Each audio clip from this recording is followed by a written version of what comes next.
está acontecendo? Me diz. É Jesus de Nazaré. Ele está passando por aqui.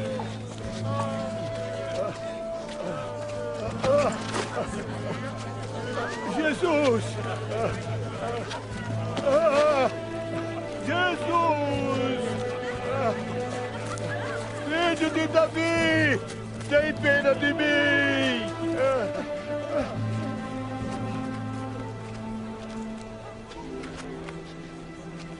O que você quer que eu faça? Senhor, quero ver de novo.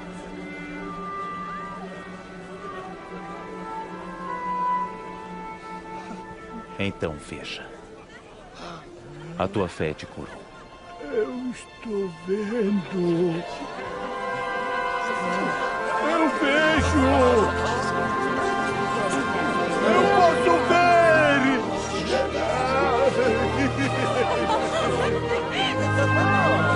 Obrigado!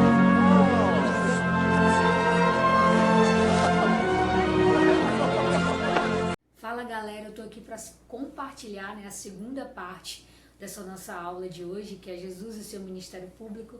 Eu gostaria de conversar com vocês 3 pontos, falar sobre o discurso inaugural de Jesus, compartilhar com vocês a respeito das parábolas, essa forma de ensino que Cristo usava, e compartilhar um pouquinho, para finalizar a nossa aula, falar sobre milagres e curas. Falando sobre o nosso discurso inaugural, ele tem uma conexão com algo que nós aprendemos no primeiro momento, nosso primeiro bloco da aula. Tivemos aí um intervalo fictício, mas já estamos de volta. E aí assim, na nossa primeira aula a gente leu o texto no Evangelho de Lucas, no capítulo 4, que eu gostaria de reler esse texto com vocês para compartilhar uma conexão que esse texto tem com o Sermão do Monte. A gente vai falar sobre o discurso inaugural. Eu acho que a maioria de vocês conhece esse sermão. É um sermão que está descrito lá no Evangelho de Mateus, capítulo 5, 6 e 7. Agora a gente vai falar sobre o início do Sermão do Monte e o final. No início, Cristo fala lá sobre as bem-aventuranças, aquelas pessoas que são bem-aventurados. A gente aprendeu na primeira aula que bem-aventurado é aquele que é feito feliz por Deus. E o final do Sermão do Monte, a gente vai falar um pouquinho sobre aquelas pessoas que herdarão o reino de Deus. E aí, para fazer conexão, começar sobre o discurso inaugural, eu quero ler o capítulo 4 do livro de Lucas. O versículo aqui que eu quero relembrar com vocês é o versículo 18 ao versículo 19. Olha só.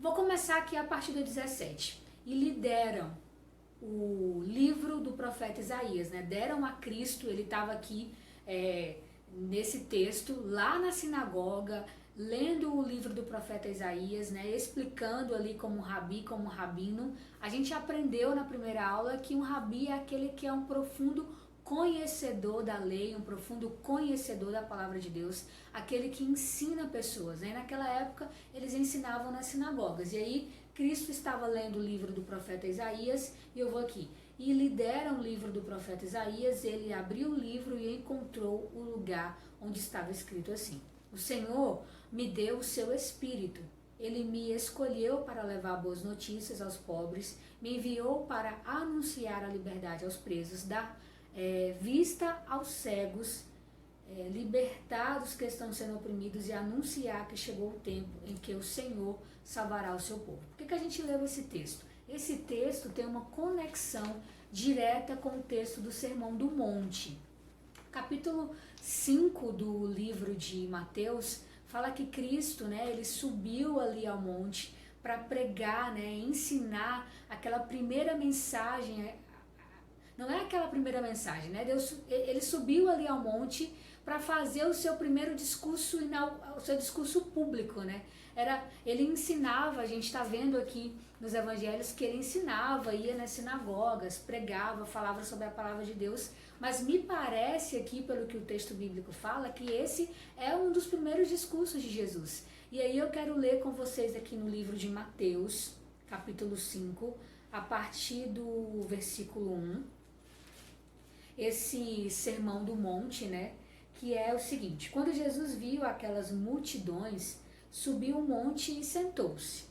A gente já para aqui, faz uma pausa para lembrar que como Rabi, ele subiu ao monte, assentou-se, e a gente já tem assim a cena nos nossos pensamentos aqui, já sobe a nossa cabeça, as pessoas assentadas ali, né? Ele como um mestre, conhecedor do Antigo Testamento, conhecedor da palavra de Deus, as pessoas ouvindo os seus ensinamentos. E ali os seus discípulos chegaram perto dele e ele começou a ensiná-los. E olha que maravilha a palavra de Deus nos mostra a respeito desse sermão. Sermão, né, era uma pregação, Jesus estava ali falando àquela multidão, querendo ensinar algo àquelas pessoas. Olha só, felizes as pessoas que sabem que são espiritualmente pobres, pois o reino dos céus é dela. Felizes as pessoas que choram, pois Deus as consolará. Felizes as pessoas humildes, pois receberão o que Deus tem prometido. Felizes as pessoas que têm fome e sede de fazer a vontade de Deus, pois Ele as deixará completamente satisfeitas. Felizes as pessoas que têm um coração puro, pois elas verão a Deus. Felizes as pessoas que trabalham pela paz, pois Deus as tratará como seus filhos. Felizes as pessoas que sofrem perseguições por fazerem a vontade de Deus, pois o reino dos céus é dela. Felizes são vocês quando os insultam, perseguem e dizem todo tipo de calúnia contra vocês, por serem meus seguidores. Fiquem alegres e felizes, pois uma grande recompensa está guardada no céu para vocês, porque foi assim mesmo que perseguiram os profetas que vieram antes de vocês. Esse texto do livro de Mateus, né, capítulo 5, está falando aos nossos corações que, diferente daquilo que o mundo pensa, diferente daquilo que o mundo prega, né, que felicidade é riqueza, que felicidade é dinheiro, que felicidade é ter um futuro certo, a Bíblia está dizendo, Cristo estava dizendo para aquelas pessoas que bem-aventurado, a gente aprendeu na primeira aula que bem-aventurado é aquele que é feito feliz por Deus. A Bíblia está dizendo que quem é bem-aventurado é aqueles que são humildes de coração, aqueles que têm fome e sede de justiça, aqueles que têm a necessidade de conhecer o reino de Deus. O público de Jesus, as pessoas que estavam ali muitas vezes querendo ouvi-lo, eram pessoas que tinham soberba em seu coração, achavam que porque seguiam direitinho a lei de Moisés, faziam todas as coisas certas, eles já tinham o reino dos céus garantidos. E Cristo está dizendo, mostrando, né? Eu falei para vocês da conexão de Lucas, que a gente leu um texto anterior com esse texto de Mateus. A conexão é que Cristo sabia o seu papel, Cristo sabia a sua missão. Em Lucas 4, que a gente leu um pouquinho antes, ele está ali compartilhando com aquelas pessoas na sinagoga o texto de Isaías, o texto profetizado por Isaías ali no Antigo Testamento a respeito de Cristo. Qual era a missão do Cristo? Qual era a missão do Messias de Deus? Para quem o Cristo de Deus tinha vindo? Ele veio para quem? Para curar os enfermos, ele veio para libertar os cativos, ele veio para dar vista aos cegos, ele veio para amar os compassivos. Aqueles que tinham a vontade, a necessidade de conhecer a Deus. Essas eram as pessoas, o foco de Cristo, o público, o alvo dele, aquele que ele queria alcançar. Diferente, né? Cristo com esse texto ali, ele entra na sinagoga, lê o texto de Isaías, logo depois a Bíblia nos conta que ele vai ali buscar os seus discípulos, ele escolhe ali os 12, vai ali chamando a Pedro, a seu irmão, chamando a João, ele escolhendo os 12, as pessoas que ele teria perto para ensinar mais a respeito do reino de Deus. E nesse momento em que as multidões estão ali ouvindo ele compartilhar, né, esse discurso, essa mensagem no Sermão do Monte, e Cristo está lá compartilhando com eles algo totalmente diferente do que a gente está acostumado a ouvir no mundo. Com esse discurso, Cristo mostra a sua missão. Com esse discurso, ele mostra para o que ele veio. Ele veio focado em fazer a vontade do Pai. Ele não veio focado em fazer a vontade do homem. Ele não veio focado em querer viver aquilo que o homem tinha como expectativa. Ele veio focado em viver a vontade de Deus. Então, para ele, quem eram os bem-aventurados? Eram os ricos? Eram os poderosos? Não. Os bem-aventurados eram aqueles que tinham fome e sede de justiça de Deus. Aqueles que tinham a necessidade de conhecer o seu reino. Aqueles que tinham amor pelas coisas do céu e não pelas coisas da terra. A gente aprende que Cristo, ele vira o mundo, ó, de cabeça para baixo. A gente não consegue pegar Cristo e colocar dentro de uma caixinha, fechar ele e dizer que vai ser desse jeito, vai ser dessa forma, que Cristo veio para fazer a minha vontade, para fazer aquilo que eu quero, mas ele veio para fazer a vontade de Deus, a vontade de seu Pai. Então ele começa ali já mudando as ideias do povo, as ideias das pessoas que o aguardavam. Aguardavam Cristo, mas ele veio com Cristo com os olhos voltados para Deus. E aí nesse sermão inaugural, né, ele já dá um choque de realidade naquelas pessoas. Ele já balança as estruturas, porque os próprios judeus, né, o seu povo, esperavam um Cristo diferente, esperava alguém ao seu modo, à sua forma. Mas graças a Deus, Cristo veio com o molde e com o formato do céu. E o Sermão do Monte começa aí, né, no capítulo 5 do livro de Mateus, e no final do capítulo, no final do Sermão do Monte, que já é no capítulo 7, eu gostaria de compartilhar ali a visão de Cristo daqueles que herdariam o reino dos céus. Os judeus, por muitas vezes, achavam que, olha, eu cumpro a lei, eu faço as coisas direito, aquilo que Moisés disse que tinha que fazer, eu faço tudo certo. E o meu lugar no céu está garantido. Mas Cristo, quando estava pregando ali aquelas multidões, e claro, o seu público, né, tinham ali muitos judeus ouvindo aquilo que ele estava dizendo, eles ficaram balançados. Como assim? Muitas vezes eles ficavam chateados com aquilo que Cristo falava, com o seu discurso. Porque, olha, o discurso não era aquilo que eles queriam ouvir, o discurso era aquilo que Deus queria falar. Cristo veio para trazer a mensagem de um reino novo, um reino dos céus. E eles achavam que Cristo viria naquela época para abalar as estruturas, vir com força, derrubar o Império Romano, resgatar eles, criar ali algo em que Cristo era o seu poder, o seu rei, e eles eram aquelas pessoas que teriam benefício.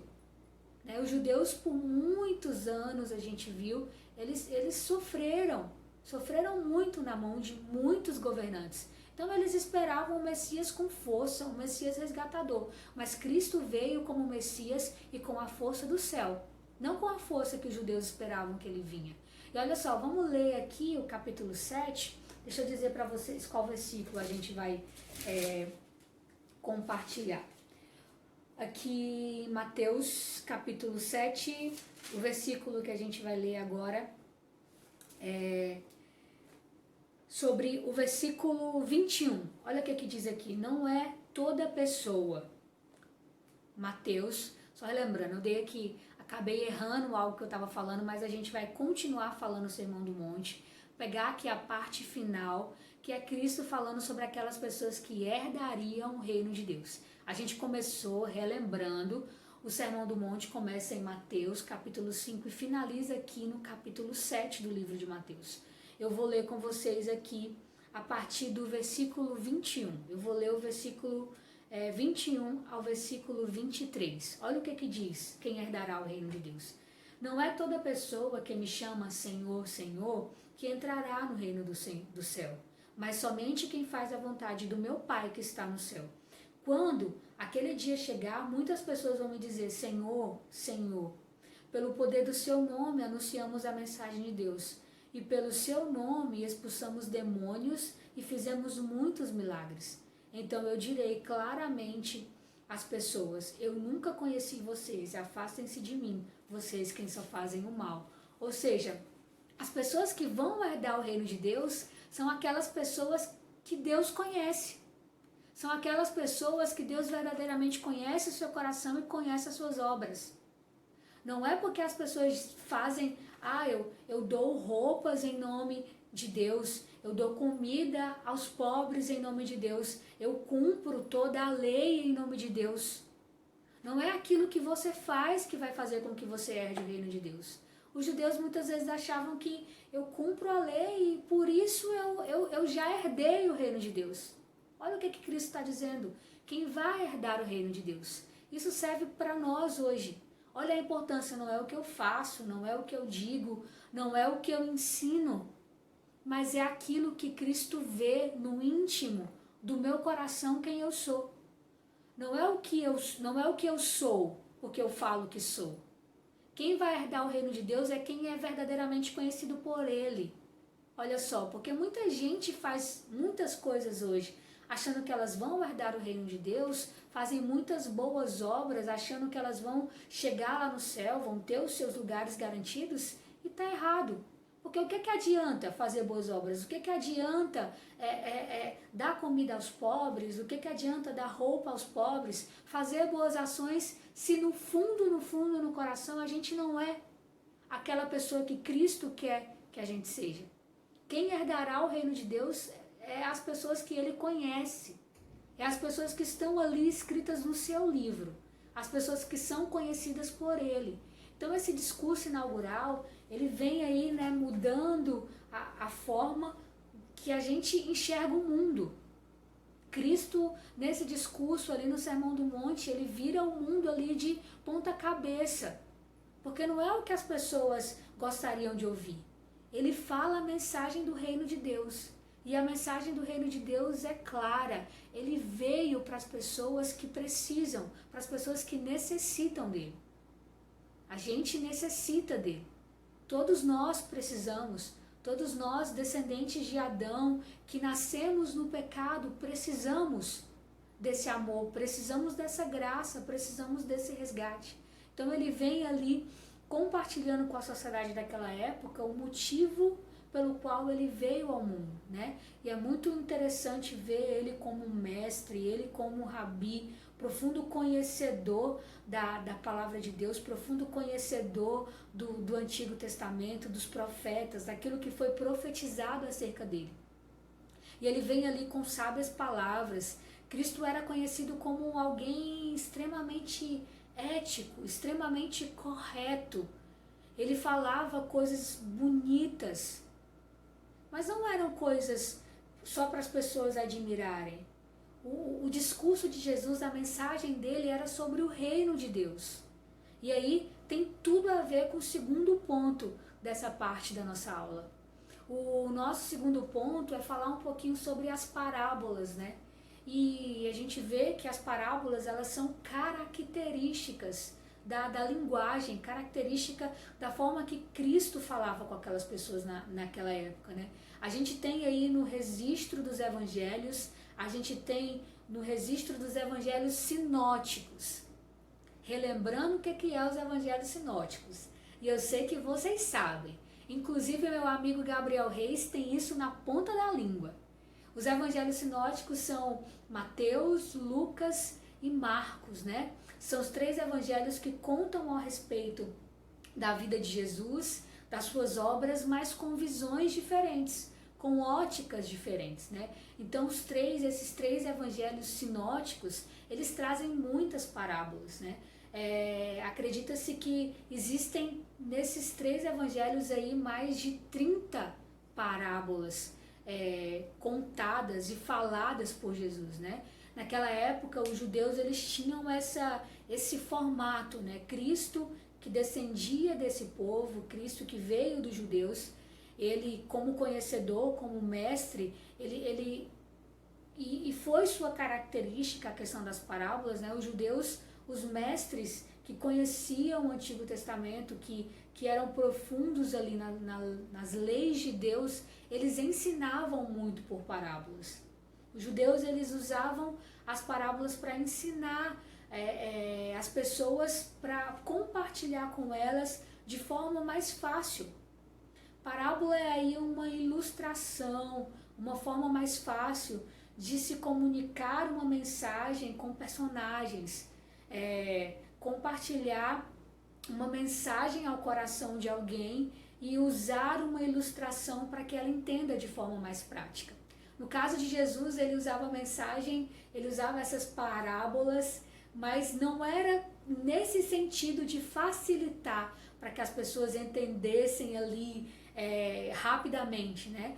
O público de Cristo ouvia as mensagens, mas somente aqueles que estavam verdadeiramente atentos às suas palavras. Ele compartilhava ali parábolas, por exemplo, em Lucas 15, parábolas do filho pródigo, parábolas da moeda perdida, da ovelha perdida, né? O texto fala sobre ir de encontro ao perdido, né? Salvar aquele que está fora ali do ambiente criado por Deus. Cristo compartilhava essa mensagem muitas vezes até os discípulos. A gente pode ver nos evangelhos que até os discípulos de Cristo tinham dificuldade de entender. A parábola do semeador, por exemplo, eles não conseguiram entender de forma prática. E era característica do ensino de Cristo falar as parábolas porque ele ensinava como um mestre judeu que falava sobre parábolas, mas tinha algo de diferente nessas parábolas que era assim. Ele soltava a mensagem, mas ele não dizia o foco. A mensagem é a parábola do semeador. Saiu um homem a semear. Mas Cristo não dizia o motivo pelo qual ele estava ensinando aquilo. Ele soltava a mensagem. Então aqueles que eram mais espertos, espertos que eu estou falando não só da cabeça, não só do intelecto, né, do pensamento, mas espertos no coração. Aqueles que estavam mais atentos à sua voz, atentos aos seus ensinamentos, eles conseguiam captar a mensagem do reino dos céus. A parábola, outra característica dela no ensino de Cristo é trazer ensinamentos sobre o reino de Deus. Então ele estava constantemente ensinando por parábolas princípios que eram dos céus, ensinando por parábolas aquilo que era princípios do reino de Deus. Então ali até os discípulos tinham essa dificuldade, né? E muitas vezes precisavam sair ali, se reunir com Jesus para perguntar: mestre, rabi, o que o Senhor quis dizer com isso? Nos ensina, né? Nos mostra o que o Senhor quis falar com isso. E era outra característica também de alguns mestres que ensinavam também por parábolas, compartilhar uma mensagem de parábolas com o povo, com o público, e aí alguns segredos, alguns enigmas, eles reservavam para os seus discípulos em particular. Então Cristo ali compartilhava as suas parábolas e as pessoas mais atentas, as pessoas que estavam ali com os ouvidos do coração aberto, elas conseguiam entender a mensagem do reino de Deus. E é muito importante, é muito lindo a gente compreender esse ensino para que a gente possa usar também como ferramenta. Olha só que coisa legal compartilhar a palavra de Deus através de histórias. A gente tem a Bíblia, o Antigo Testamento, o Novo Testamento cheio de curiosidades, cheio de ensino, de coisas que a gente pode compartilhar com os nossos amigos, com os nossos familiares. Falando em curiosidade, né, o Antigo Testamento, eu falei dos evangelhos sinóticos, e a gente consegue encontrar nos 3 evangelhos, Mateus, Marcos e Lucas, essas parábolas que Jesus contou, né, esses ensinamentos de Cristo. O Antigo Testamento, a curiosidade é essa, no Antigo Testamento a gente não vê muitas parábolas, né? Quase não se tem parábolas no Antigo Testamento. E no livro de João não tem parábolas. Então assim, a gente pode ter acesso, né? A curiosidade é essa, a curiosidade de entender que foi tão focado nos ensinos de Jesus que está registrado lá, nos 3 evangelhos, Mateus, Marcos e Lucas.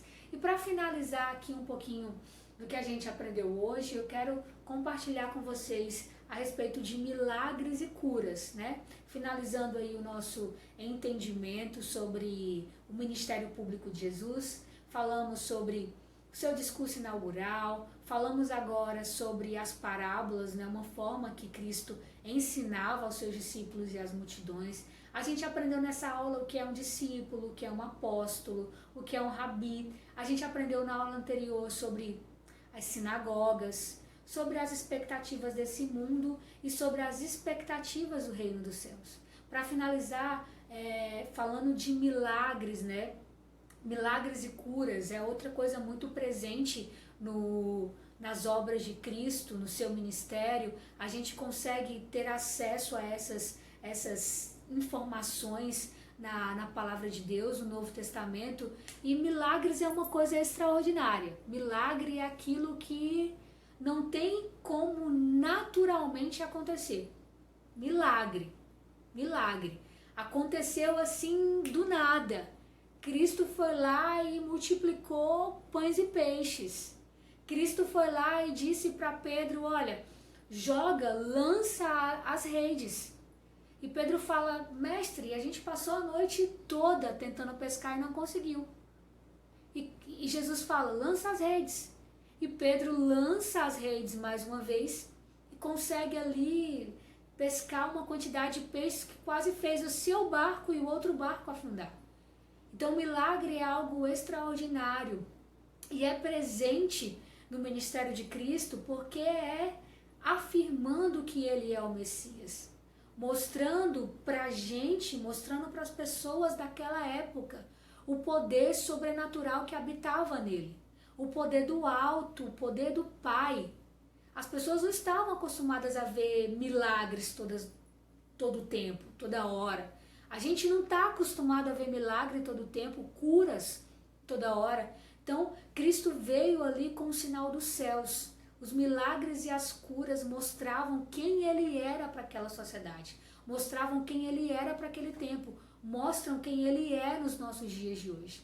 A gente vive num tempo em que muitas pessoas elas discordam, elas não acreditam que Cristo é real, que a Bíblia é real, que ele existiu de verdade, que ele era sobrenatural, que ele era 100% homem, que ele era 100% Deus.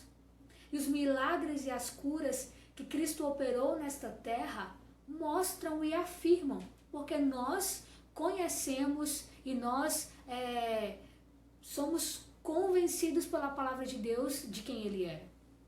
Então, eu posso, por exemplo, citar para vocês aqui alguns milagres, né? Por exemplo, eu falei sobre a pesca maravilhosa, que está lá no Evangelho de Lucas. A pesca maravilhosa que eu citei agora é aquela pesca que Pedro e os seus amigos, né, os seus sócios do trabalho estavam ali. Pedro era antes pescador, tinha tido uma noite difícil, tentou pescar muitas, não conseguiu. E Cristo no outro dia aparece lá pela manhã, ensinando as multidões, se assenta no barco de Pedro para ensinar. E lá no meio do seu ensinamento ele fala para Pedro, lança as redes. E Pedro fala, mestre, mas a gente passou a noite toda tentando pescar e não conseguimos nada. E Cristo fala, lança. E Pedro e os seus amigos lançam, né? Pedro lança as redes ao mar e foi tanto peixe que o barco não aguentou. Quase que o barco afunda, quase que a rede rasga. Olha que milagre. Pedro passou a noite toda tentando, não tinha peixe. Cristo foi lá e disse, Pedro vai. Pedro foi na palavra de Cristo. E olha que maravilha, que pesca maravilhosa. Vocês conhecem também a história, por exemplo, da multiplicação dos pães e peixes. Aconteceu 2 vezes. E essa história, ela está lá em Mateus, tanto no capítulo 14 como no capítulo 15. E falando de curas, eu posso citar para vocês a cura da sogra de Pedro e a cura de 2 cegos.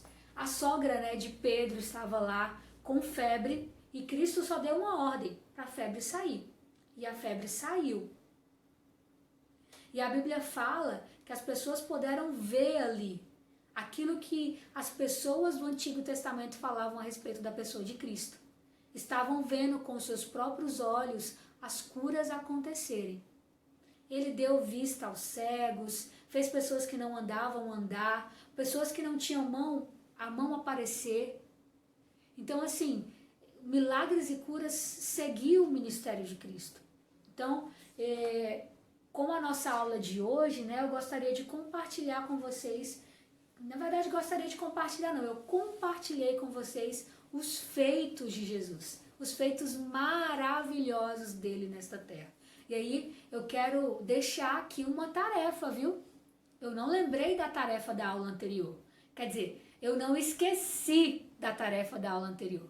A tarefa da aula anterior, quando a gente voltar às nossas aulas normais, vocês vão me contar mais a respeito da história de João e quem ele, o que vocês aprenderam na Bíblia.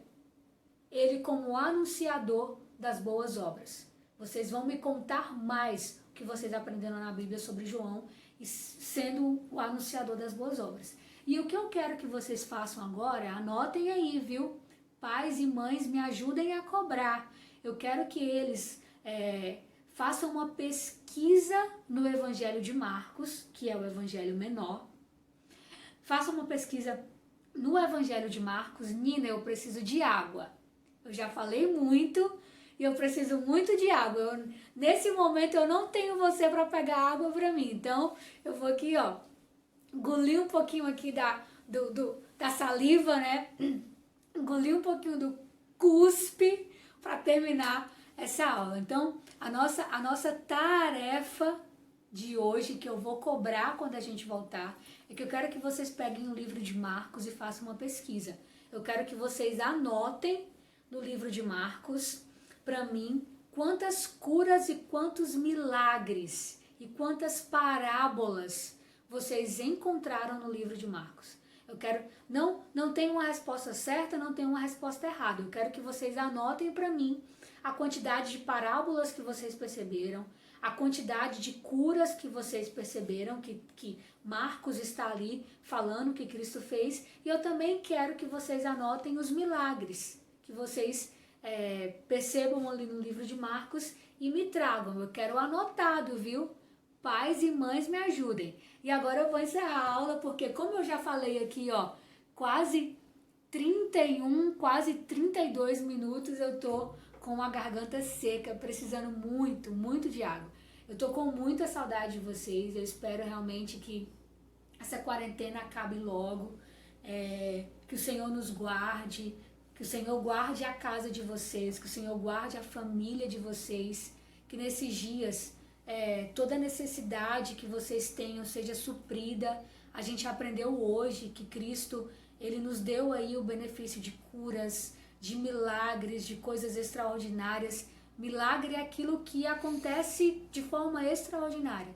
Então eu realmente oro a Deus para que a casa de vocês nesses dias recebam os milagres dos céus. Então, beijos, eu espero vocês de forma ansiosa. Eu estou muito ansiosa para encontrá-los. Então, em nome de Jesus, eu agradeço por esse tempo e continuarei nesses dias orando por vocês e pela casa de vocês. Beijos.